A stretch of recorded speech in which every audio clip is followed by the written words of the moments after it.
Good morning, guys. Welcome back to the AJ Analysis channel and the first live stream all week, which is kind of poor on my behalf. I guess that's what happens when the games aren't quite as quick at the moment.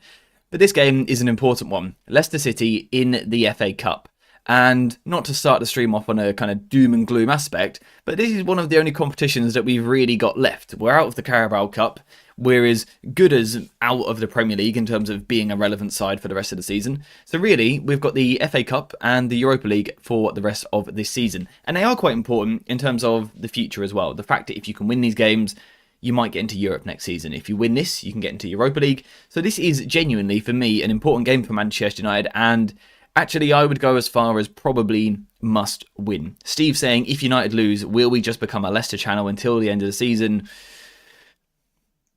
Yeah, there's a decent chance. There's a decent chance we will do that. Who we got in the chat today? How are we doing? Nev, Kieran, Steve, David, Matt, hope you guys are all good. Lind Green as well. Hope you guys are all feeling rather splendid. Rather splendid. Shocked that Matt starts spamming. Hey, Matt knows. Bring the vibes right at the start of the stream.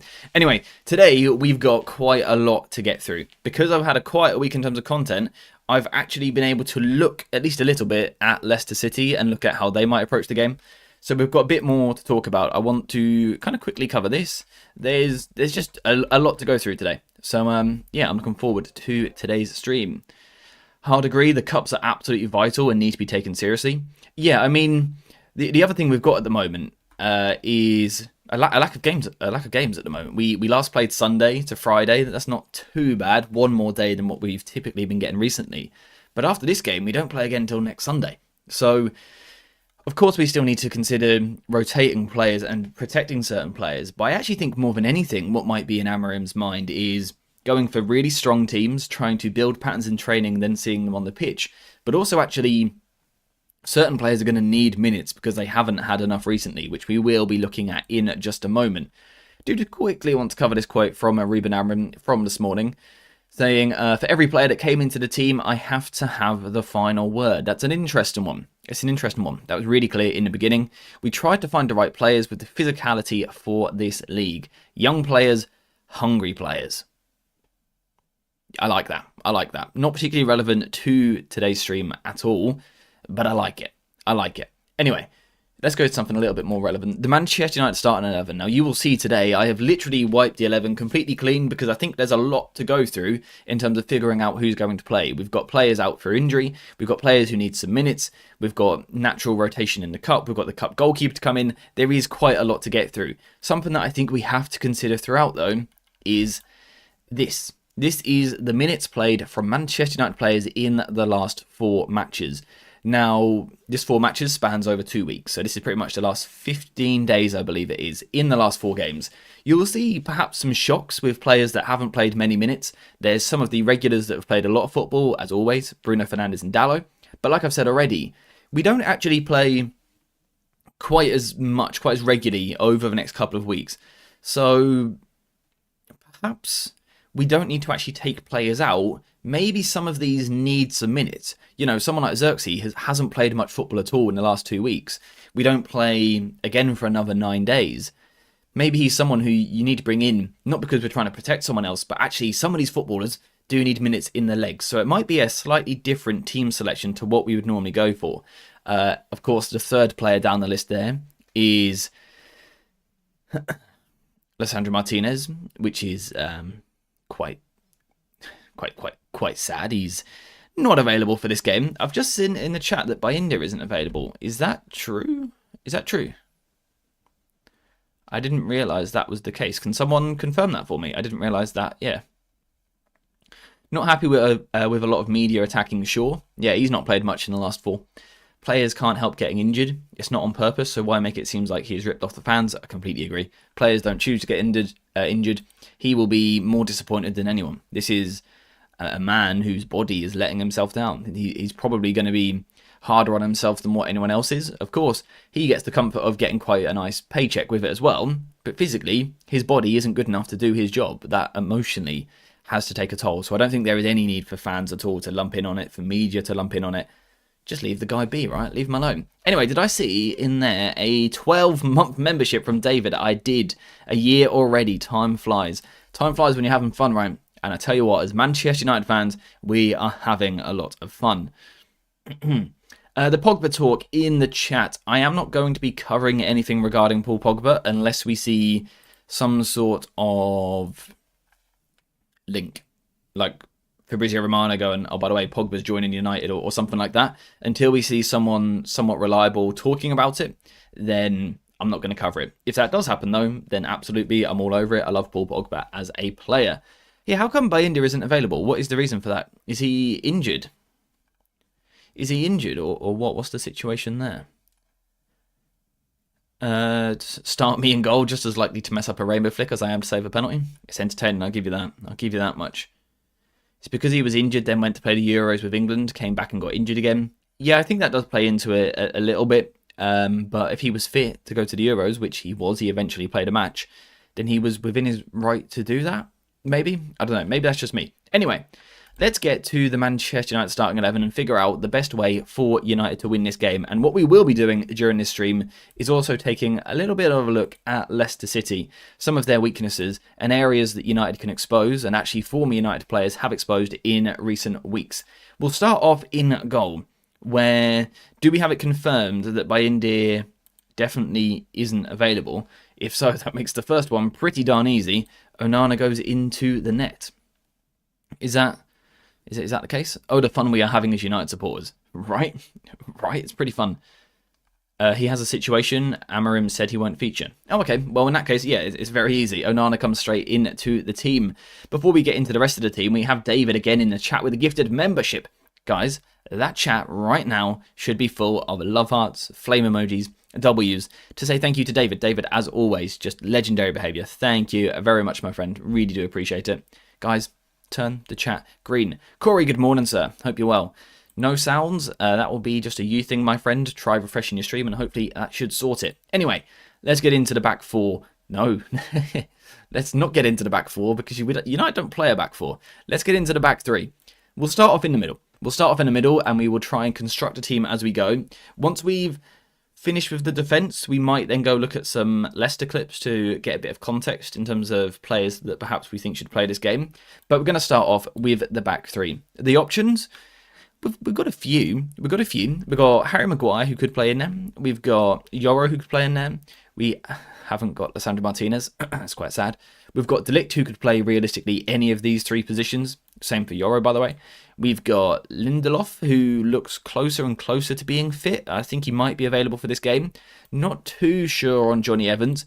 We've got Aidan Heaven, recently signed from Arsenal. He is a left-footed player, signed as an understudy. He is listed as a first-team player, so maybe he's an option. We probably weren't expecting to maybe see him so soon, but there's a genuine chance he could get minutes in this match. We also have Kukonki as well in the United Academy. And on top of that, we've got Mazraoui, who could play on the right or the left, and Diogo Dalot, who could also probably do the same. So we've got quite a lot to get through, quite a lot to discuss there. What are your immediate thoughts, guys? We're going to run a poll, as always, position by position. But I want to hear your thoughts just kind of immediately, just off the bat there. What do you reckon? I will start making the poll for the middle centre-back position. Harry Maguire, De Ligt, and do I think Yoro might play middle centre-back tonight? Probably not this game. So we'll go just with those two for the time being. Now remember, in these polls, we're not just voting for who you think the best player is. We are thinking about the ideal fit for this match for the opposition. We also have to consider that just because you lose the vote in this position doesn't mean you can't play somewhere else. So Maguire may not win this one, but maybe he could play on the left or on the right. Same for De Ligt. And also, we do need to consider the minutes they have played recently. Although, in the case of Maguire and De Ligt, they haven't played too much football, to be honest. You can see Maguire there on 225 minutes in the last 2 weeks. De Ligt on 201. So, our centre-backs haven't been overplayed. I would say none of them need to be rotated out. So, I think here, to be honest, we have complete free choice. I don't think we really need to consider this. There's not really any of them that are on a low amount of minutes. We can see Dalot's played a lot of football, Mazraoui, Maguire, De Ligt, Yoro. So I think we have free choice here, apart from the obvious injury problems. So make sure to use the poll and let me know your thoughts. Let me know what you think. Amorim in a press conference said that Onana is now the FA Cup keeper and Tom Heaton will become first choice for the rest of the season. Johnny Evans too. I feel like he maybe didn't say that. I'd say Maguire because De Ligt could start right centre-back and Yoro left centre-back. Yeah, I like it. Better to go for De Ligt because Vardy is damn fast. Very true. Very, very true. We do need to consider that. I mean, as a pace race, that feels like a little bit of a mismatch. Little bit of a mismatch. Maguire as a wide centre-back is one of the worst takes you've ever had, Jamie. Hey, I have to at least mention it as an idea. I certainly don't want to see it, all right? I don't want to see it. I'd like to see it, but there's no way that Heaven starts this game. Yeah, maybe he could get minutes if we're in a nice position. He could come on for the last 20 or something like that for his debut, but I wouldn't expect him to start this match. I was watching Rio's podcast with Yoro, and interestingly, Yoro said he'd love to play on the left centre-back role more than right centre-back. Did he actually say that? Because I haven't seen this podcast, but I got absolutely slaughtered for when Yoro first joined and when Amorim first came in as well, for suggesting Yoro could play on the left-hand side of the defence and that actually might be our best option. I got slaughtered for saying that, so that's quite interesting. I'm doubting the Maguire-Yoro pair, remembering that second goal we conceded last week. I think what we've got to remember is, first of all, I think in a back three, it's very different to defending in a back four, right? Most of these players, most footballers in general, have played a back four for most of their experience in football. You know, in youth football, you play a back four most of the time. As you move through the ranks, you always play in a back four. Now, it seems easy on paper to go, it's not that different, right? It's just, you just change to a back three, you're fine. But suddenly the distances are very different. The relationships you have with your centre-backs are different. You don't always have a full-back there to protect you. You're looking more at these channels of space here. It is a different task. So I think it takes time, which is why Amorim might go really strong for this game, trying to build those connections between the centre-backs. But also, in terms of mistakes recently, we've got to consider that Yoro is a very, very young player. I think he does need to do a little bit better with his work in the box. I think his box defending does need improvement. But again, we're talking about an incredibly young footballer here who, realistically, if he was playing for any other Premier League club, probably wouldn't be playing as regularly as he is right now. Now, that could be a good thing, but also a bad thing. Maybe it's a bad thing because he's going to be exposed to mistakes, but also a good thing because that's experience for him. So it's a weird one to gauge. He is making errors at the back. I think more than anything, he actually just needs to get a bit closer to his man and be a bit more physical. You know, he's a tall, strong guy. I think he needs to use that a little bit more.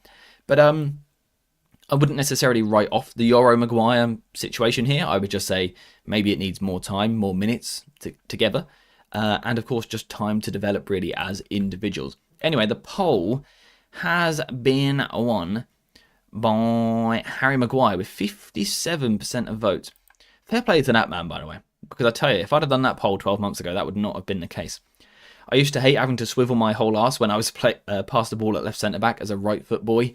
It's difficult. Back three, on paper it looks quite simple. It's just one less defender, so you just shift across. But I think it is actually very different for the players on the pitch. Anyway, Maguire comes in to the middle. Now, I think the next thing to do is go to left centre-back because this is almost the bigger point of conversation. I don't think it will be Dalot, so we'll take Dalot out of the conversation for now. Is it these three realistically? Maybe one of the youngsters, perhaps Heaven, could come into the team. Could it be Kakonki? Possibly. I don't know who's more likely out of those two, to be honest. That's a difficult one to answer because realistically, we don't know how settled in Heaven is, how highly Amorim rates Kakonki, so it's a little bit difficult. So what we're going to do for now is we'll go with these four. And again, remember, just because you don't vote for the player here, it doesn't mean they can't play anywhere in defence. They could also play on the right-hand side as well. So, yeah. Bish, Bash, Bosch, De Ligt, Mazraoui, Yoro, Heaven. I believe that is correct. There we go. There we go. The poll should now be up. Yoro said in his interview he likes playing left centre-back.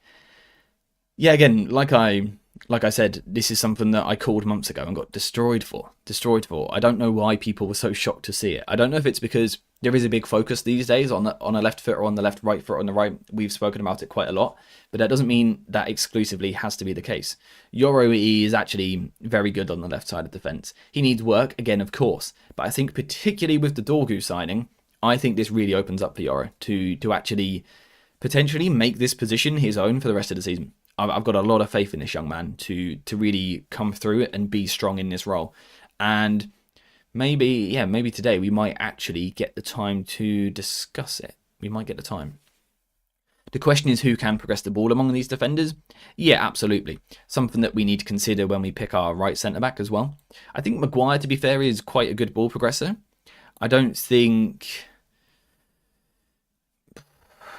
He doesn't always manage the tempo well, Maguire, but I think when he does choose to progress, I actually think he's very good at progressing the ball. He just needs to do it more regularly, understanding the tempo, up and the speed a little bit. Yoro got a decent long pass on him. He can play through the lines occasionally, but not... Yeah,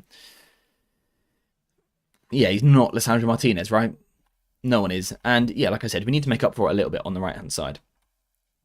I think it's a little overstated as a requirement. It's not like a right footer physically can't pass to a left. I think it's also dependent on the manager. I think Erik ten Hag was someone who actually really needed a left footer on the left side of his defence. I think he actually almost had to have that to really see his side flourish. I think most managers would choose to have it in an ideal world, but I don't think it is essential, particularly if you have got a left-footed left-back or left wing-back next to them. It obviously depends on the blend of midfielders in front of them as well. Some right-footed players are extremely two-footed. Some are incredibly one-footed. I don't think it's as black and white as it has to be a left-footer. I think you can have a bit of variance in there. Is Dorgu available? I believe so. With Maguire, the problem is his pace when progressing the ball.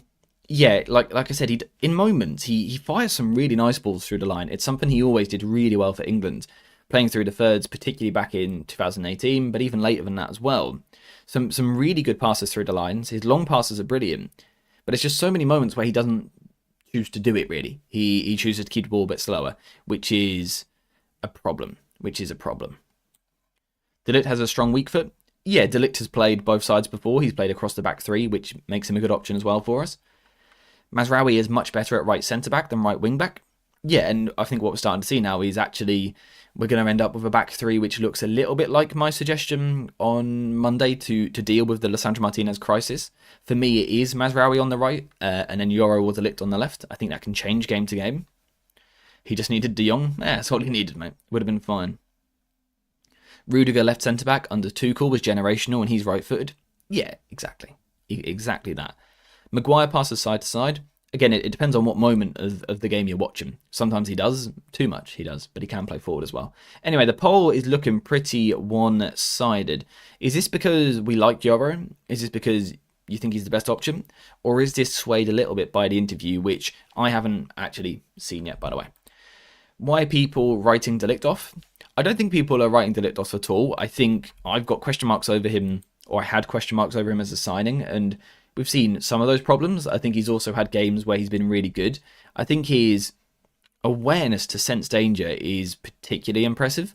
But I think in certain games, particularly if you're playing Maguire, you're looking to dominate the ball, then you perhaps do need a bit of recovery pace in the wider centre-back positions to deal with these situations, right? If you're suddenly looking at Maguire, De Ligt, and then, I don't know, Johnny Evans, for example, it's not the quickest. I think if we're trying to dominate the ball, which I would imagine we will do in this game, then Leicester will be looking at quick attacks, counter-attacks. You probably want someone quicker in defence. Anyway, it's also not to forget, De Ligt is an option for the right side, and that is where he is now going to go into the poll. And I'll put Dalot into this one as well. Because I think that is fair. De Ligt, Mazraoui, and Dalot. Is Toby Collier available? I believe so. If someone could correct me if I'm wrong, then go for it. But De Ligt, Mazraoui, Dalot, is that right? Yeah. There's the poll in the chat. Now, there it is. There we go. Let's get Dalot over here as well into the conversation. The interview is purely Yoro's feelings and wish, not particularly Amarim's, so we can't be sure. Yeah, exactly. There's loads of players who have preferred a certain position and get played somewhere very different, right? Anthony played left back at times last season. Players don't always get what they want. Sometimes you have to do a job for your team and play somewhere different. I think we do have the option, though, to play him on the left. I think it works for us. Maguire used to have a good progressive carry in his back pocket when his confidence was high. Again, if you're going back to like 2018 World Cup, it was back three for England. It was John Stones in the middle, Walker to the right, Maguire to the left. And he got the name false 5, didn't he, instead of false 9? Because literally, just constantly, he was playing like up here in the left half space at times, carrying the ball. So, yeah, confident Maguire can progress. Perhaps he's not that confident. Not sure. I think we might see Evans, Casemiro and Maguire at the back, possibly Eriksen as a single pivot, just going for pure energy and ground coverage. I like it. I voted Mazraoui, but we may see Mazraoui at left wing back and Ahmad inside forward to bring more creativity. Yeah, I think wing back is going to bring up some really interesting conversations. Wing back's going to... Oh, you meant right wing back? Yeah, right. Wing back, regardless, is going to bring up some interesting debate a little bit, because I'm noticing something early on with the team that we're building. Granted, we are very restricted with the team that we build because of Lisandro Martinez being out, but you guys will notice today I have made a conscious effort to include which foot every player is, and so far we're seeing a lot of right footers. When you consider that all our central midfielders are right footed as well, you can there might be a problem starting to form here. So you can see in this vote, De Ligt straight away got more votes, 31% on this occasion. But again, Mazraoui is dominating the poll, and I completely understand that, to be honest. We know that Old Trafford, we tend to dominate the ball because teams sit a little bit deeper and the expectancy is on us to progress. And if we're losing Lisandro Martinez, the closest thing you can get to replacing him in terms of ball progression is Mazraoui. It's not ideal. Yeah, exactly that. It's not ideal, but we don't really have much choice. We don't have much choice. Do you see Yori's future in central centre-back? What we've got to remember is Yoro, in terms of his long-term future, is going to be 3 or 4 years under Amorim, potentially in a back three. But then after that, he might be back in a back four. I don't think he's a player that just yet we have to force him into one position. I think he can play either centre-back, either side in a back four. I quite like him on the left, actually, more in that instance. I think in a back three, he can play any position to a pretty high level. It's going to be about getting a balance with him as he moves forward. It's great to play him in a few different positions to make him well-rounded, but also, eventually further down the line, we perhaps do need to commit to one position a little bit more so he can become a specialist rather than just being good at everything. At the moment, I'm fine with him changing position quite regularly. 2 or 3 years' time, then we need to start focusing on an individual position a little bit more.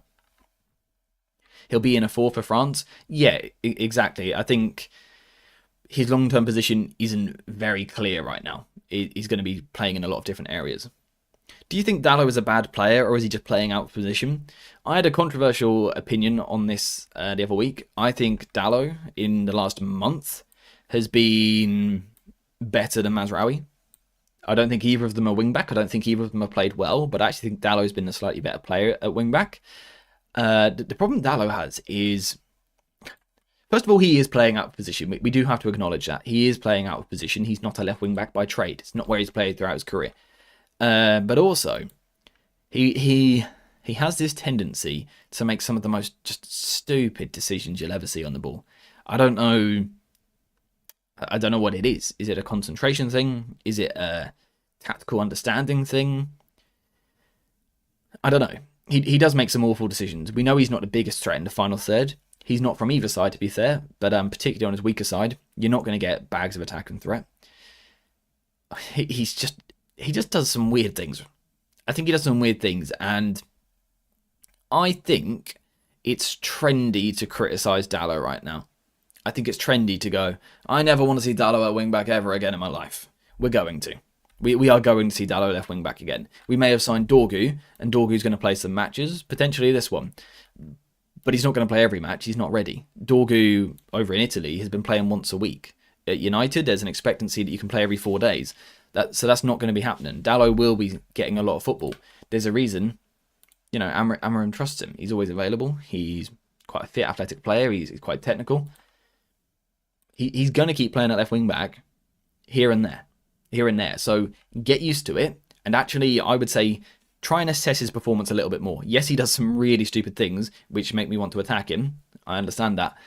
But I also think it has become a little bit trendy, a little bit easy just to go, we played bad? Dalot at left wing back's terrible.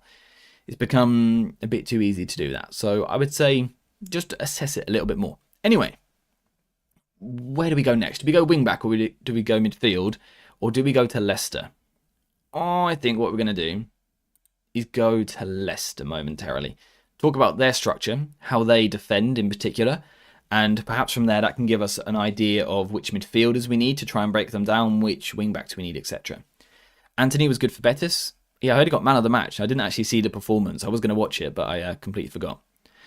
Hey, Steve, mate, you need to chill. That's crazy.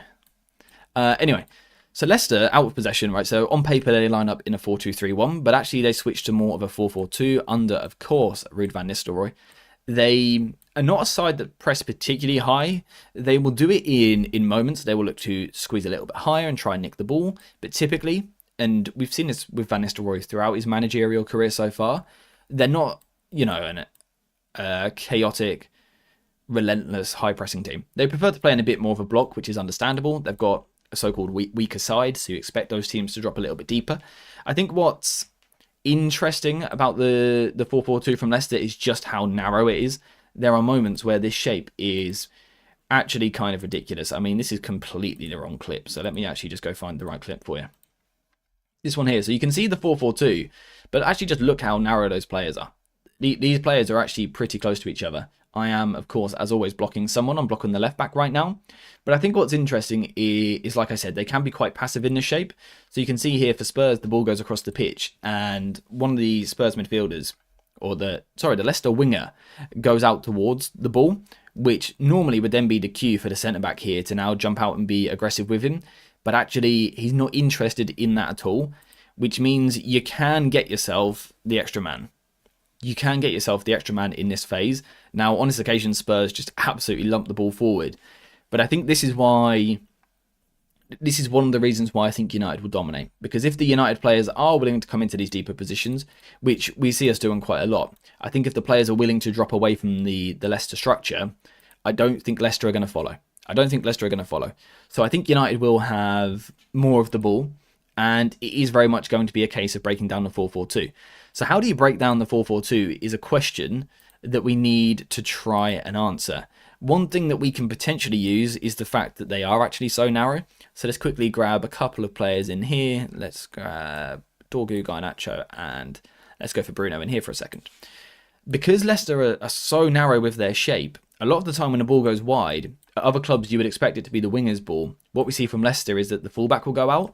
And I wonder if this is a space that United can get after a little bit. So I think when we come to looking at the inside forwards a little bit later on, we need to be looking at who can attack that space. We need to be looking at who can draw Leicester wide as well, but also who can play the passes through the pitch. Because there are moments where they are just a little bit, a little bit easy to drag and manipulate. You can see here, they've got the 4, but it's really narrow. And I think as this ball goes wide, am I blocking this? No, we're good. As this ball goes wide, you can see it's the Leicester fullback that has to come out. Sometimes you might expect a winger, particularly in a defensive team, to come deal with this ball because he'd be in a flatter, wider position. Or actually a lot of smaller teams will drop into a back 5 in these moments as well. So yes, the fullback might go out there, but they would have a centre-back covering in here or something. Leicester don't tend to do that. They do very much stick to the 4-4-2. They're quite rigid in this shape. I think this might open up a little bit of space for United to attack in here. Now, is it the inside forward getting in there? Is it a midfielder crashing from a little bit deeper? Or we do have a player who likes to attack this channel. Granted, he can't score a goal to save his life at the moment or control a football. But Rasmus Højlund could also be the one to sort of move into these positions to attack that space. So that is something to look out for in this game. I think the other thing we need to consider, and this is more about the United shape perhaps than the personnel, is the natural space you get when attacking a 4-4-2. So let's run a 4-4-2 here. I think when you look at this shape on paper, there is just something unbelievably obvious that it just jumps out at you, in my opinion. I think the second you look at this shape on paper, there's something very clear. It's a flat shape, right? There's not players in these little zones here. It's quite a flat shape. You can see there's a clear box there. There's a clear box. And I'm talking about between the players here. There's a clear box there. There's a box there. There's a box there. I think these are the spaces that United need to try and get into as regularly as possible in this game. You can see it here. There's a box on each side of the pitch. So if you can manipulate, I think these two in particular, the flat 2 in midfield with something like this, which we'll come back to in a second, I think there are ways of getting players in each of these boxes. You can see the 4 of Leicester there. Can you get a player in that pocket? You can see another 4 here. Can you get a player in that pocket? And also one more across. Another 4 here. Can you get a player in that pocket? Plus then when you've got width as well, which United should have in this game. I think these are the ways in which United need to try and be exploiting Leicester, to try and move into those spaces as frequently as possible. The question is, who? The question is who? Who do you get in there? And how do they shape up? For me, I think we're looking at a game where we see a shape similar to a Europa League game, FCSB, where we were a bit more of like a 3-diamond-3 shape at times. I think that might be the shape we're looking at a little bit more. Getting a player here in a pocket, here in a pocket, but then also either side like this. Getting players in those areas. Because what you do, if I quickly, let's grab Ugarte, let's go for, I don't know, Kobe, Bruno, and I don't know who else to throw in here. Let's put Kobe over there and let's move Ahmad a little bit deeper from the right. I think when you do this, it really creates a problem for the midfield too in a 4-4-2 situation. Because normally, right, if you play the flat box, which United tend to do more regularly, the passing lanes are a bit easier for Leicester to cover. You kind of got that natural block there. The passes for United are quite straight. Whereas when you move to the diamond a little bit more, you start asking questions because there's that straight ball in the middle which can cause the midfield to narrow off, but then that gives you a bit more access either side of it, depending on where these wingers are. I think there's a way for United to move the ball forward here. And actually, there's a nice example of this here. This was Everton against Leicester last week. Everton won the game 4-0. Scored inside 10 seconds. Long ball from Pickford, knocked down. Decore scores the goal. But this one's a bit more interesting. You can see the flat two. Leicester are playing in the black kit here. You can see the flat two in the middle.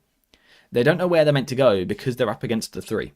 They don't know whether, they can't go tight to the player because they've got players either side of them. They can't be compact in the middle because they've got the 2 either side. So it makes life a little bit tough for them. They're outnumbered in this moment. And James Garner, by the way, if you haven't seen this goal, go watch it. James Garner, former United player, plays the most delicious pass through. The most beautiful pass through for Beto to run onto. If you haven't seen the pass, go see it. But I think these are things that United need to be considering in terms of the shape and the structure and the personnel that we go for in the middle of the pitch. So that is now the challenge. Get in the chat and let me know who you want in midfield with all of that taken into consideration. And then we'll come back to the wing backs because there's a lot to get through. Like I said, there is a lot to discuss here. Especially against these smaller teams, our wing backs should be attackers. I certainly think one of them should be. I think we should be trying to be aggressive. There's a chance we're forced into doing that anyway, to be fair, with Mazraoui maybe forced into defence. But yeah, I think we should try and be aggressive. These are the games for me where we should be asking questions. There's a lot of matches where the other team impose themselves on us. They dominate, they control, they ask questions of us. I want this game to be the opposite. I think United should be dominating the ball, should be manipulating the space and asking the questions of Leicester. I think Old Trafford demands it. And this is one of the rare games in a season where I will go, United should be able to execute the plan. We should be able to see more of Amorim ball in this game. I'm going to be quite judgmental tonight on this performance. I think it's an important one to assess where we are in terms of performance levels a bit more. Eriksen can pass long balls like that. Very good point. Yeah, he is someone that you could look at in this game. Ahmad and Dorgu can draw them to explore the defence. Absolutely. Oh, by the way, guys, I forgot to say, if you could leave a like on the stream whilst you're here, that would be amazing. If you could subscribe with notifications, that would be even better. And also, in the chat, we have a Discord server. Completely free to join. It's linked at the top. You just tap it and you join. It's as easy as that. It's completely free. So check it out. Whilst you're doing that, I am just going to have a quick drink.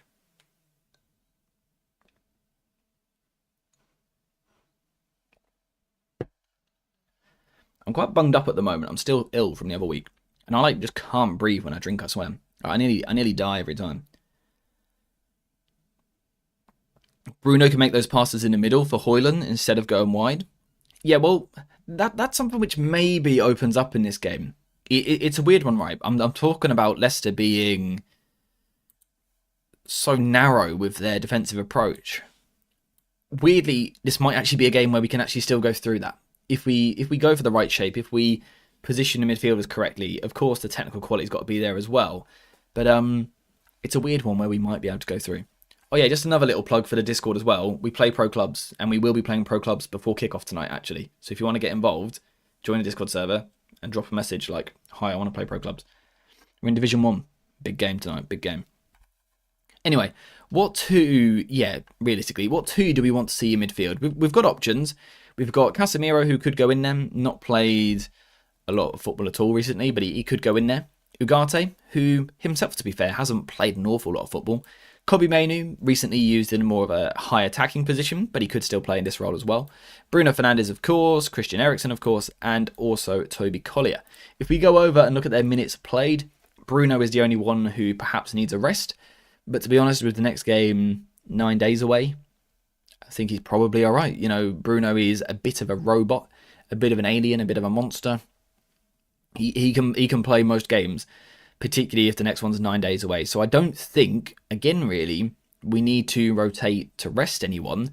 There's an argument for rotating to get players up to sharpness, though. You know, Collier's not played an awful lot of football, so maybe you get him in because he needs some minutes, or Eriksen.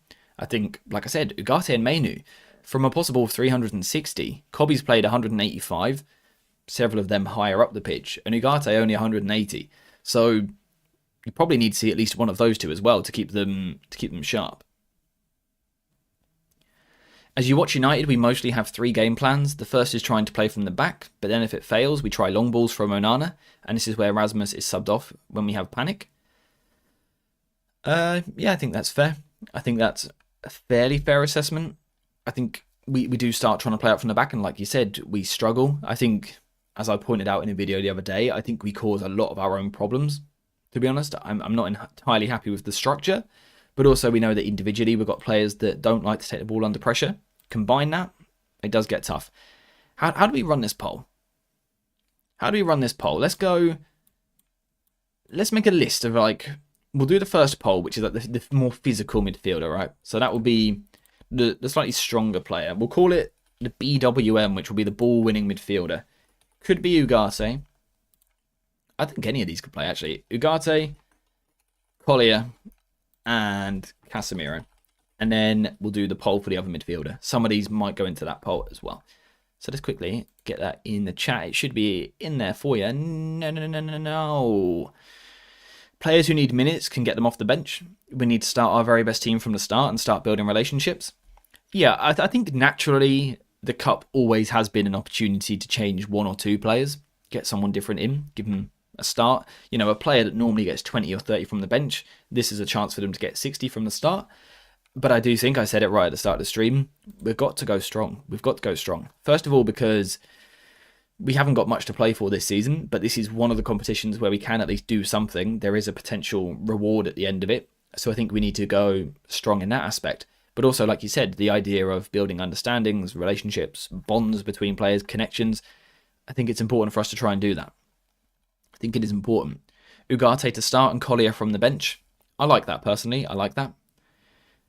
I think since he couldn't force him out, Amorim will bring Casemiro back to the squad. I think maybe we see a little bit more of him, depending if we progress through the Cup and who we get in the next round. I think physically we know that Casemiro, though, just can't deliver in a lot of areas. So I'd have a question mark over him coming back into the team, to be honest.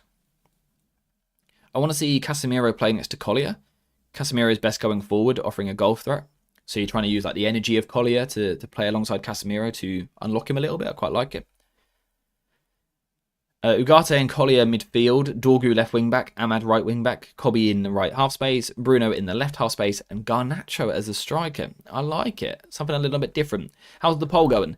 67% of people have voted for Ugarte, 29% for Collier, and just the 4% for Casemiro. The poor fella. Guys, if you haven't already, get involved in the poll. Who do you want in midfield for this game? It's important. It's important. Also, by the way, consider that I have already said, let's move these guys out of the way, that there's a chance we play with more of a singular pivot tonight. So consider who can do that job as well. We don't need 2 defensive midfielders against Leicester, in my opinion. I agree. Better to go strong than chasing the game. Yeah, in an ideal world, we're 2 or 3 up by the 60th minute, which doesn't happen too often. But that's the ideal world, right? And then perhaps you rotate, then you give Bruno his rest, then you give Ahmad his rest, etc. Leicester has an ageing squad that is fighting to survive. If we start Højlund and Collier, we could tire them out and then secure the game with subs. Possibly. Who clicked Casemiro by accident? Hey, leave Casemiro alone. I won't have this slander. Ian, good morning, my friend. How are you? Well, I can't see you for a while. Hope you've been good, mate. If we play Ugarte and Collier, this is important, together, maybe we lose a bit of creativity or goal threat. I think not only goal threat, but like you said, creativity, but going one step further, just pure ball progression. We've got to remember we should be looking to dominate this game in terms of controlling the ball, having possession. Little voice crack there. We've lost a progressive outlet in the back three with Lisandro Martinez not in the team. To then go for Ugarte and Collier, for me personally, feels a little bit safe. It feels a little bit predictable on the ball. Neither of them are great progressive passers. Collier does give us a carrying ability, but I don't think he does it enough. I think perhaps as he gets more confident and settles into the team more, he might do it. But I would argue this too feels a little bit safe. It feels a little bit, not defensive, just predictable, I would say, more than anything, particularly with that back three as well. We need to stop experimenting with the striker position. The team needs to learn and create for the striker and get them scoring goals. The striker one's going to be an interesting one when we've got there, because apparently Kobbie Mainoo's now in the mix, right? So, yeah, it's an interesting one. Anyway, we're going to end the poll there. Ugarte has won that pretty comfortably, so I don't think we need to leave it up any longer. Thank you to everyone who voted. Let's put Ugarte on the right-hand side for now. Right-hand side for now. Now, for me, in terms of then figuring out the other position, Casemiro doesn't need to play next to Ugarte. We don't need two players of that nature, although Casemiro is quite progressive. I think it comes down to these four. Left, central, midfielder. I think Bruno Fernandes is probably the most likely. I would go Kobbie Mainoo is probably second most likely. All of these will go into the poll, by the way. Then probably Collier maybe, and then Eriksen. Maybe it's the other way around, I'm not too sure. But let me know what you would go for by voting in the poll. Simon, good morning, my friend. Honestly, I'm not bad at all. Pretty darn good. I've had slightly unproductive week in a sense of content because I haven't known what to talk about, really. But it's allowed me to have a bit of time to do some research into different things, scout a couple of different players. So yeah, I've had a pretty good week, I'd say. Hopefully, United finish off the working week with a nice win. That would be lovely. What my ideal, right, if I'm being honest, as a United fan, but also as a guy trying to make content, what would be ideal is we win 3-0 tonight. Bang, there's video number 1. Dorgu plays 60 minutes. Bang, there's video number 2. But also, like Chido Obi or an Aiden Heaven get on from the bench for 15 minutes because we're in a great position. Bang, video number 3. That'd be lovely. That'd be lovely. Mainoo as a striker was an Amorim statement. Get me tell. Meh. Didn't happen though, did it? Poor guy barely got a touch last night for Spurs, by the way. I don't know if you watched it. Feelings about Leicester. It's a big loss in possession. Off the ball, in certain aspects, it might make us a little bit better because the physical floor should raise.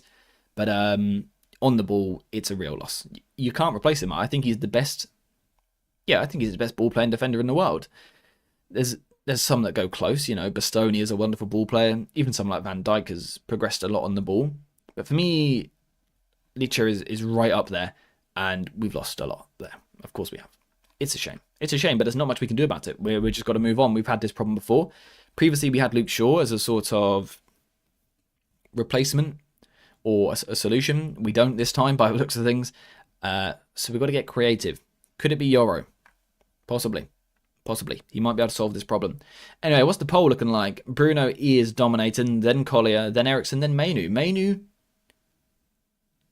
on the least. Interesting one. I think we need to remember, I think this is really important. Kobbie's played 2 matches now in the front 3. We've got to remember he is still absolutely capable of playing here, particularly in a game where we're expecting to dominate the ball. Kobbie can absolutely play this role still. Now, it's fine if you don't vote for him. Bruno probably will play this role, but I think it's important we don't write him off as a player that can play here. He can absolutely be a central midfielder still, so just keep that in mind for the future. Hey AJ, I wanted to ask if you could do an analysis on Ryan Cherki. I think his potential is too high to ignore, and he would really change United for the better at his full potential. At worst, he's a good bench player.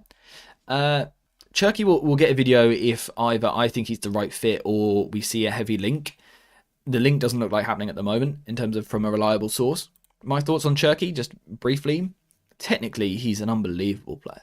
unbelievable. On the ball, he's really special. We talk about players that can play with 90-degree angles, players which can play at 180-degree angles. This is a young man who can play 360 degrees. He's so good. He can take the ball on either foot. He can dribble in any direction. He can turn in any direction. Eye for a pass. Creativity is unbelievable. I just have big question marks over his defensive work. Does he work hard enough? Not for me, which is what might hold him back from really getting a big move someday in his career. But we'll see. We'll see how it pans out. Anyway, for now, Bruno has absolutely dominated that poll. 61%. 61%. So he comes into the team. And like I said, I think for me, the way we're going to position this is we'll start off by putting it in the box, just so visually it's easy to understand. But we will adapt this, I think. I think there isn't a need for two to play deep. I think we need one pushing a little bit higher. I actually see Mainu playing the majority of his career beside a ball-winning midfielder, but I did like him as a 10. Yeah, I think, again, the fact is that he can do both. So I think that's why I include him in the poll for both now. He can absolutely play here, and it looks like he can play here too, which is why he'll be involved in both. Hopefully, at times we see him deep, because I think that's what will be good for his development in his career. But also, perhaps in the short term, there are moments where we need him here for his back-to-goal work, his link work, his retention work as well. Anyway, we'll come back to him a little bit later on. For now, we need to go to wing-back. And as far as I can see, we've got three options. We have got... We'll start with the right-hand side. Ahmad. We've got Dorgu. He could be a right wing-back. Left-footed. He could be a right wing-back. And also, Diogo Dalot could play this position. These are all options. Do we need a poll for this? Or is everyone immediately, bang, Ahmad? I would assume everyone might do that. So I think the conversation is more on the left side of the pitch. Dorgu or Dalot?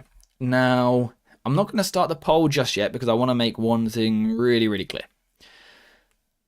Everyone's going to want to vote Dorgu because he's the new signing. I want to vote Dorgu because he's the new signing. I want to see Dorgu play. And to be honest, I think he might start. I think he might start. But we do also have to have some balance to this. Just because we want him to play, we do have to remember that he's new. He's only just landed in Manchester, right? You know, he's only just now with the squad. He's not played, he's not spent a lot of time training. He's not going to know the system, etc. Things like that just yet.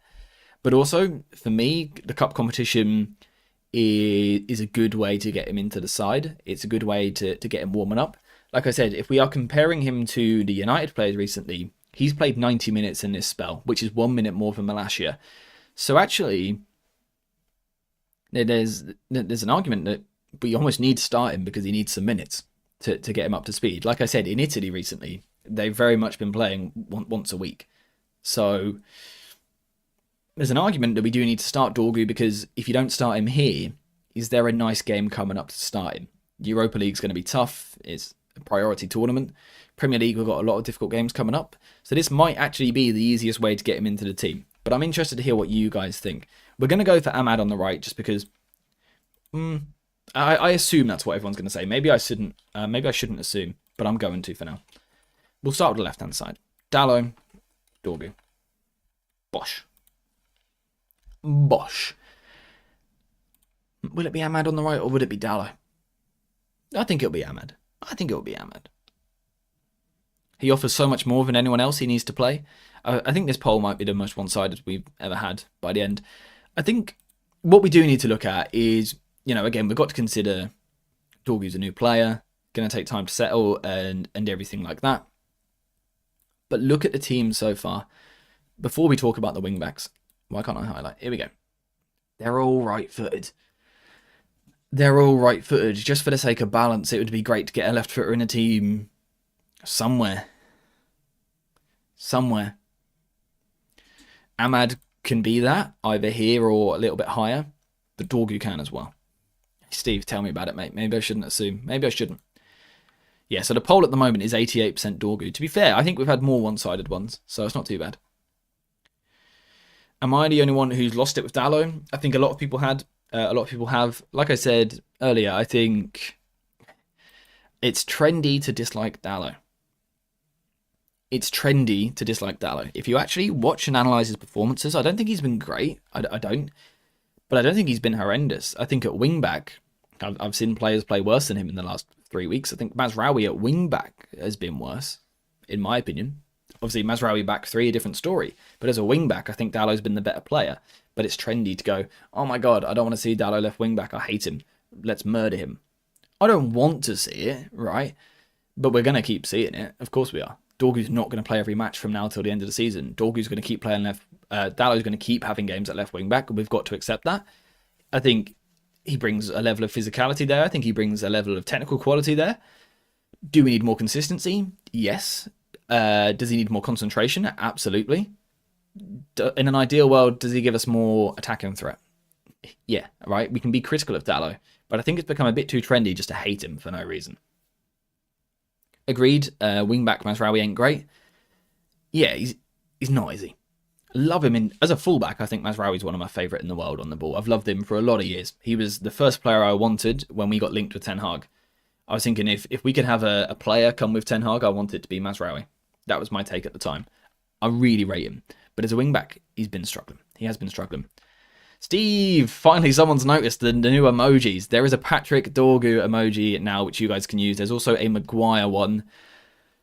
Yoro as well, which wasn't there previously. And Ugarte as well, I believe. Because we've had a couple of players leave the club, so they needed to be replaced.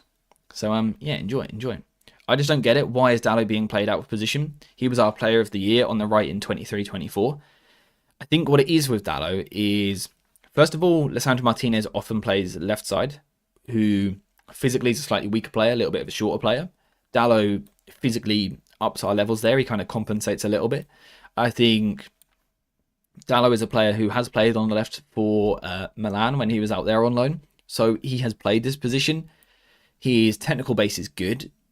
His physical base is excellent. He can get up and down there all day.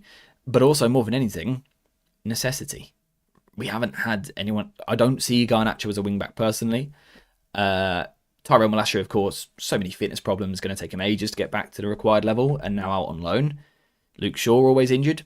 I don't think we've really had a choice. Dalot there has been frustrating, but I'm not going to be too critical of Amorim because I don't know who else we could have played there. So, yeah. Anyway, the poll, yeah, was about as one-sided as I thought. Dorgu, 88% into the team. Can I get a quick opinion on this? Those that have voted Dorgu, have you voted it because it's what you want? Because believe me, I do as well. Do you actually think he will? Now, my genuine opinion is I actually think he will start. I genuinely, if I had to bet, I think I would go for him starting. Do you guys actually think he will? Or do you think Amorim will ease him in a little bit more? Give him a couple of weeks before he comes into the team? I think if it was a league game, I wouldn't expect him to start this one. And, I don't expect him maybe to start the next game, to be honest. But I think the fact that it's cup, it does give us an opportunity. Do you miss Malacia? Yeah, kinda. I like that guy. I think he's underrated. I think he's a good footballer. Unfortunately, completely ruined by injuries. But yeah, I think Malacia is a good player. Good tenacity, good technical quality. Can play inverted, can play out wide, can play left, can play right. I like Malacia. He's not a wing back. I think even Amorim said that the other week. Yeah. It's a shame. Doesn't have the time to ease him in. Fair point. He'll give him more time, substitute appearance. I need to see more attacking players than defensive players today. I think we're getting there with this team, to be honest. I know I meme, but Dalot is athletic and technically good. He is, and he's one of the few players who genuinely is. In terms of a player that can beat someone 1v1, but also defend 1v1, Dalot is one of the only ones we've got in the squad. His brain is fart prone, but that comes with playing all over the place and playing all the time. Yeah, also in a pretty terrible team for a few years. Yeah, Dalot is a good footballer. He's not an elite footballer, especially at wing-back, but he's a good footballer. Useful squad player, and hopefully that's eventually what we get to, right? Where the starting 11 becomes so good, that Dalot is a bench player. That's amazing depth all of a sudden. Yeah, it's quite not right how we ignore Ahmad's inability to shoot from range and cross into the box. He has attempted about 6 shots out the box, and none even near the target, then crosses not ever. I agree with the long shooting. I think there has been a lack of that in Ahmad's game, perhaps due to instruction from Ruben Amorim. We know that Amorim does prefer to play the extra pass, to play it sideways, to take extra touches and control the ball, so that may be the reason. At Sunderland, if you go back and watch his clips, he was actually quite effective from range. On the crossing point, I think that's a bit more of a positional thing. We often see our narrow 10s or inside forwards, whatever you want to call them, playing exactly there, a bit more central. I think at wing back you get that wider threat, a bit more of that crossing ability. So I think it depends on the position. But it's an interesting point about the shooting. That is an interesting point. Is wing backs the most important position in a 3-4-3? I think it's right up there. Imagine taking out Grimaldo or Frimpong from Bayer Leverkusen. Yeah, right. If they weren't playing in that team, and let's be honest, they're barely fullbacks. They are unbelievable attacking players. You take them out of the team, though, and they aren't the same. That isn't his game, though. What part isn't his game, sorry? The long shooting or the crossing? I think the crossing he can do, by the way. Yeah, probably needs to do it a little bit more. I think particularly with his right foot, he needs to do it a bit more. The long shooting, it's not a massive issue for me. It's not a massive issue, not right now. It's not something that I would be prioritising as a problem. I legit think he'll start. This is kind of the perfect time and place to get 55 minutes. I would agree with that. I would agree with that. We don't get numbers in the box to cross. We play too many defensive players. Also a fair point. Long shooting. Yeah, he doesn't shoot from range that often. But I said, for Sunderland, he did it a little bit more, but I don't think it is naturally his style to take a lot of shots from range. Anyway, these wing-backs, I think it gives us something. I think it gives us something, and actually we are lining up towards something which I'm liking this 11. Anyway, inside forwards. Losing my voice a little bit. Been a long old stream. Yeah, by the way, guys, keep liking the stream. Brilliant message. Thank you very much. Do it. Inside forwards. Kobbie Mainoo. Christian Eriksen. Played there recently.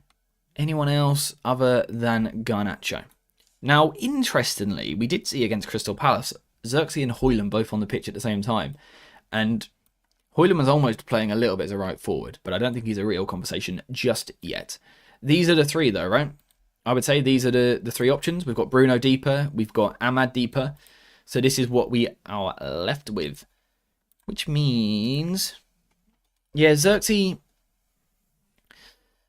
a shout, but I'm not a fan of Xerxes in this position. I think he's much better as a centre forward, receiving with his back to goal and arriving into the space more than anything else. So for this poll, let me try and figure this out right. So we've got, it could be Garnacho and Kobbie.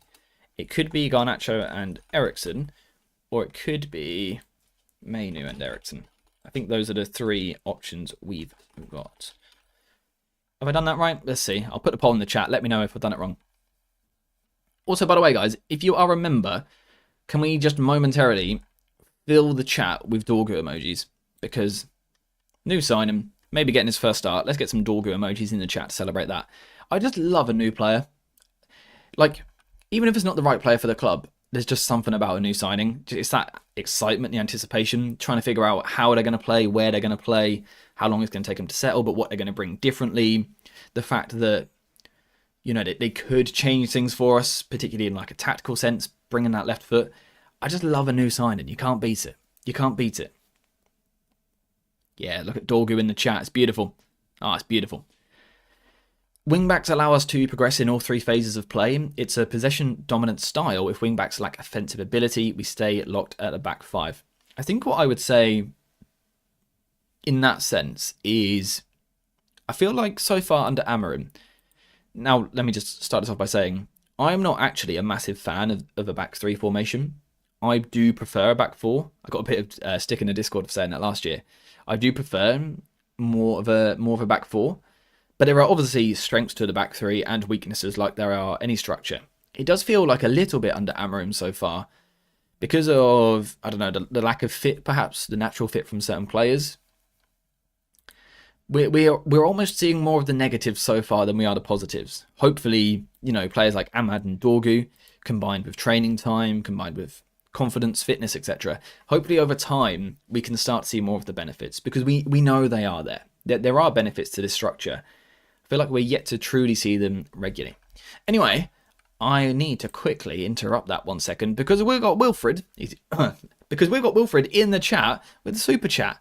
Legendary behaviour. The 250. Thank you very much. Love your channel. Last sub of mine. Thank you so much. Thank you so much. That is very kind of you guys. You know what to do.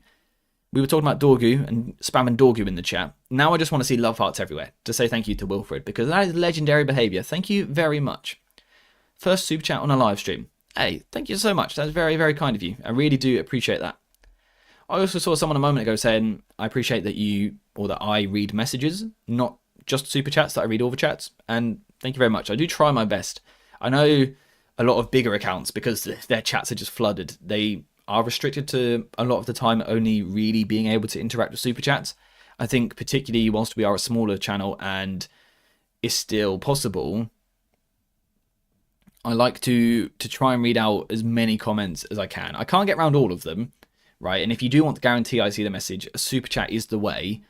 But I will always try and read just as many comments as possible, because for me, you guys carry the stream more than I do. That's how I see this. You guys are the ones who carry this. For example, with the polls right now, Garnacho, Cobby, 67%. Yeah, I think that's fair. 99 votes, 67% for Garnacho, Mainu. I think that's reasonable, and I think we would expect it to line up like this: Garnacho left, Cobby on the right. And because we haven't got Cobby as a striker option, that means our options up front are Højlund and Xerxes. Bosh. Who do we reckon? Who do we reckon? Stop subscribing, keep AJ a small channel so he doesn't interact. Hey, I will interact by reading the chat for as long as possible. Most people only have top chat on when they stream. I've got live chat. I see literally every message. I see literally every message that comes through. There is not, like I said, I can't read them all, but I do see literally every single message, and I try to read out all of them. Or obviously some of them are slightly like repetitive or repeating something that someone has just said, but generally speaking, I try and read out as many of these as possible. I agree, chat is this channel's go. Yeah, 100%, 100%. Anyway, we're not going to do a poll for this one, guys. I just want a straight up comment in the chat. Højlund, Xerxes. Who? Pick one. Pick one. If you want to give a little description as well, you can. A little reason as to why you've picked them. But if you can't be bothered, just pick one. Also, if you are a channel member, again, you can use your emojis. We do have a Højlund emoji and a Xerxes one, so you can use that as well. Oh, we've also got another super chat as well. That is, you guys are legends. Keep up the good work, AJ. Thank you so much. Thank you so much. Guys, again, love hearts in the chat. Thank you so much for the donation. What a community, by the way, guys. Thank you so much. I really do appreciate that. Guys, before you carry on with your striker talk, get some love hearts in the chat. How do I say your name? Is it as simple as El Nathan, or is it more complicated than that? How do I pronounce your name? Because I always struggle with pronouncing names, and I don't want to offend anyone. Regardless, though, thank you so much. Thank you so much. We need Højlund in the team to score and get confidence. Yeah, I think...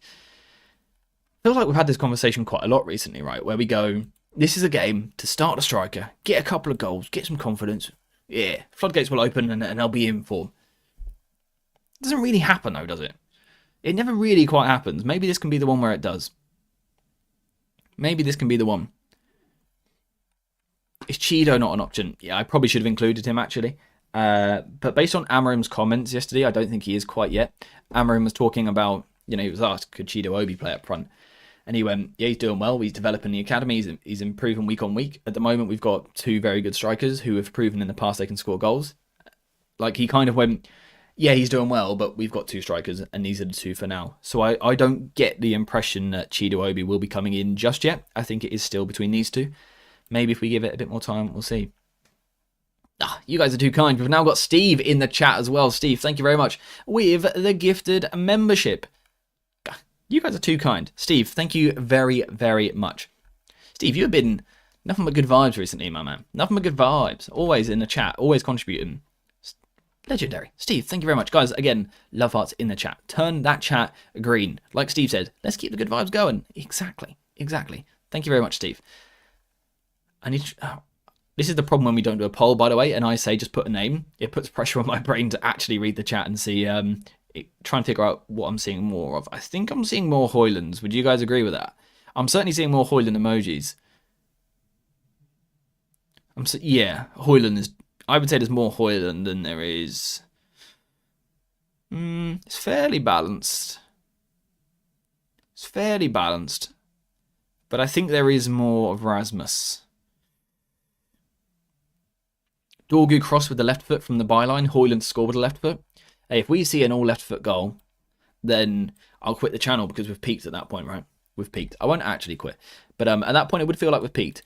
I quite like this 11. I don't think that's a bad team at all. Is it perfect? Is it completely balanced? No. But I think we've got a bit of athleticism. We've got some ball progression, some physicality. We've got some ball progression here. We've got ball retention from Ugarte. Bruno, who offers us that bit of creativity from deeper. Garnacho, we've got a winger on the pitch. Good. We need wingers on the pitch. We've got a winger on the pitch in Ahmad. We've got a tight space player in Kobe. We've got potentially a goal scorer in Rasmus. We've got the left footer on the left with Dorgu, who perhaps opens up the pitch for us. People have also been asking, by the way, about the conversation between wanting a left footer on the right, but now we've just signed Dorgu on the left. It's important to remember that United don't play the same down both sides of the pitch. That's important to remember.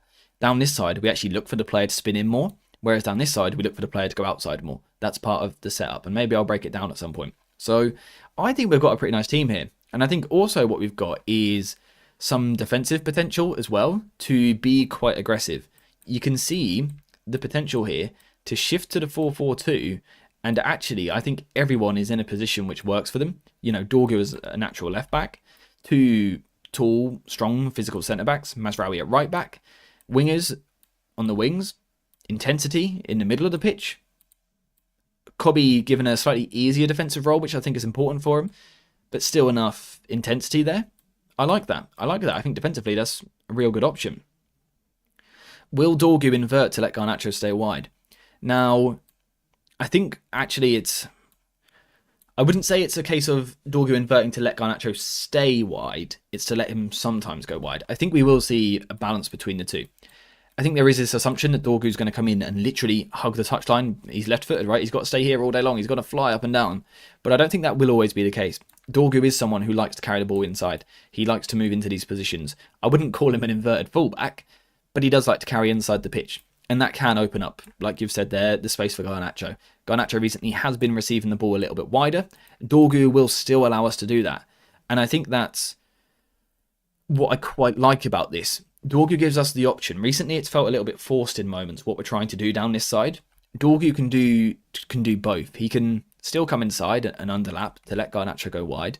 But in moments, perhaps more so when the ball's on this side, and we're playing over here, Garnacho's narrow, we've drawn the opposition over. Again, Leicester play a narrow shape. This is when I really like the idea of now Dorgu being left-footed, playing wider. That's what I like about this. He's raw, right? I've said it a few times. We've signed potential here, not a complete player. But he is someone who will give us both. And I think that's important. Will there be fluidity between Garnacho and Kobe? I wouldn't expect it massively. You know, I wouldn't expect it all the time. But perhaps it can in moments. You know, Amorim's system at the moment isn't the most fluid. We don't see the most kind of interchanges and things. Maybe Kobe can be the one that drifts a little bit more to overload, but I don't think we will do it all the time. Not all the time. Bayindir has been great in cup competitions, and I would have him playing instead of Butterfingers.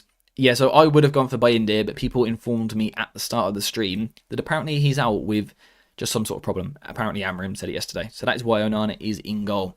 A modern situational 4-4-2, that's hot. It works, right? It allows us to get into this shape on the ball, where I think we can overload that last line quite nicely. I think there's an overload there.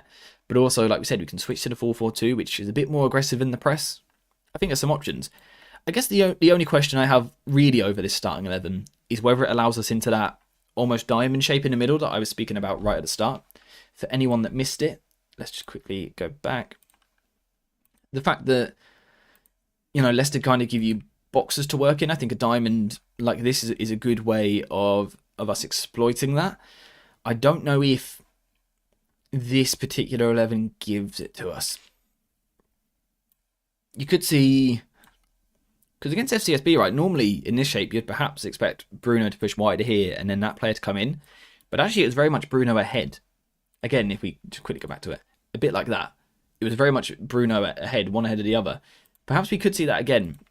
Can Dorgu and Garnacho give us enough rotation here, perhaps? To work things, possibly. And then Cobby kind of this side dropping makes a fair amount of sense. Perhaps Xerxes is an option as well up front to give us a diamond, but in a different way. You know, if Xerxes comes in, Xerxes can drop in there. Bruno can drop wider. It gives us less of a threat running in behind and pinning the Leicester backline. But now we can overload the wide area a little bit more.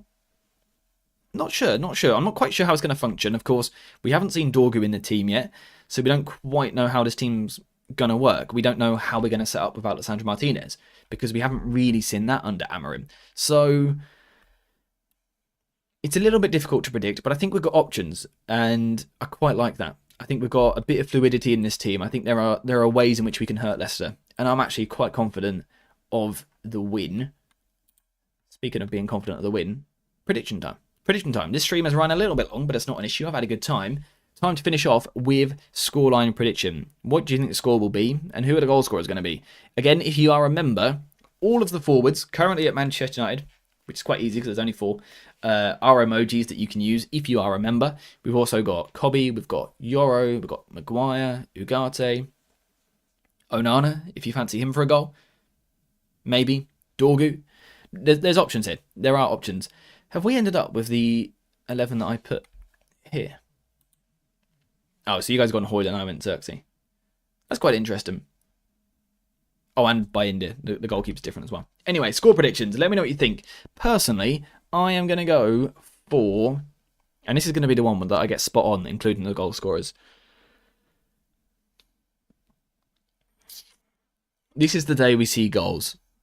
We see the fluid rotations from United a bit more, like we saw against FCSB. That diamond shape with Bruno giving the license to go more. Rotations on the left with Dorgu and Garnacho. We score goals. I think we score 3. But I think we concede 3-1 Manchester United. The Leicester goal scorer will be... El Khanous, maybe? He's a really big threat. I like him, by the way. Good footballer. I think he might score for Leicester. For United, I'm going to go for Ahmad. Ahmad to score. Actually, yeah, let's stay on this because this is the 11 we picked. Ahmad to score. I'm going to go for Garnacho to score. You know, this is me just pushing the fact that I want wingers. And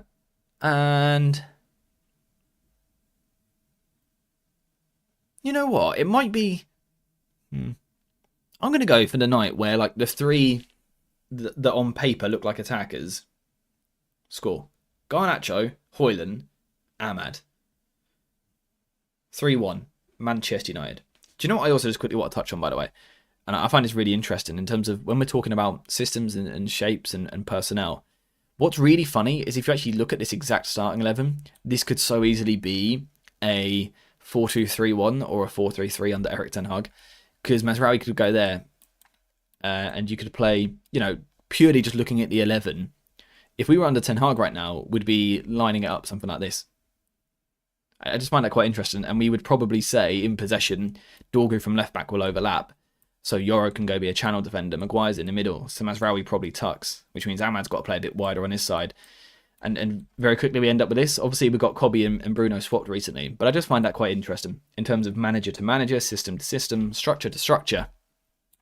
It's all a little bit closer than what is often made out on the internet, I think. Which is just an interesting little point I wanted to talk about. Anyway, I think we are finished. I think we're finished there for today's stream. I don't think there's anything else to talk about. There isn't going to be a video today. I do apologise for the lack of content this week. But I felt that the United fan base feels really detached. So I thought I would almost detach myself a little bit to give myself time to research some other players, potential signings for United in the summer. So there won't be a video today. But hopefully, United win tonight, give us a good performance, and really give us a lot to talk about. You know, certain things going well, this player finding a little bit of form, a debut here. That's the plan. So hopefully after today, we get a load of videos. That's the plan. Amram would love you. He's sick of people not understanding this. Yeah, this is where, that point I was just talking about, there is too much of an obsession with the back 3. There is too much of an obsession. We must get an early goal, yet huge. If we can score just in the first half, just one in the first half, I think it's big for United. Amorim has spoken about it a lot, scoring first and not conceding the first goal, because it puts us on the back foot, especially at Old Trafford. Then it's pressure, then it's tough, then teams sit deep and we can't break them down. Score the first. Score the first in the first half, please and thank you. Wasn't there a stat the other day that like we've only scored like 4 of our last 17 goals, only 4 of them were in the first half, something like that. Anyway, that's just me waffling. Thank you guys very much for today's stream. Thank you to everyone who has been sitting there quietly watching. Thank you to everyone who has been incredibly active in the chat. It's been quite difficult to keep up with, but I appreciate you guys massively. Thank you for the super chats. We had gifted memberships. We had renewals of memberships as well. We had people liking the stream. I don't know what we got to, but thank you to everyone who liked, anyone who subscribed, anyone who turned notifications on, because that's huge for the channel, and also everyone that joined the Discord server. All absolute legends, the lot of you. So thank you very much. Again, especially the donations, because that's really kind. In terms of today's stream, we are finished there. So thank you guys very much for watching. I hope you have enjoyed it. The stream is going to stop slightly abruptly after a random word. Let me know what that word is in the Discord. But yeah, as always, I'll see you guys in the next one. Hopefully, we get a United win, a good win. And I'm actually expecting, not even just asking for, I'm expecting a good performance tonight. So don't hold me to this, but be cautiously optimistic for tonight.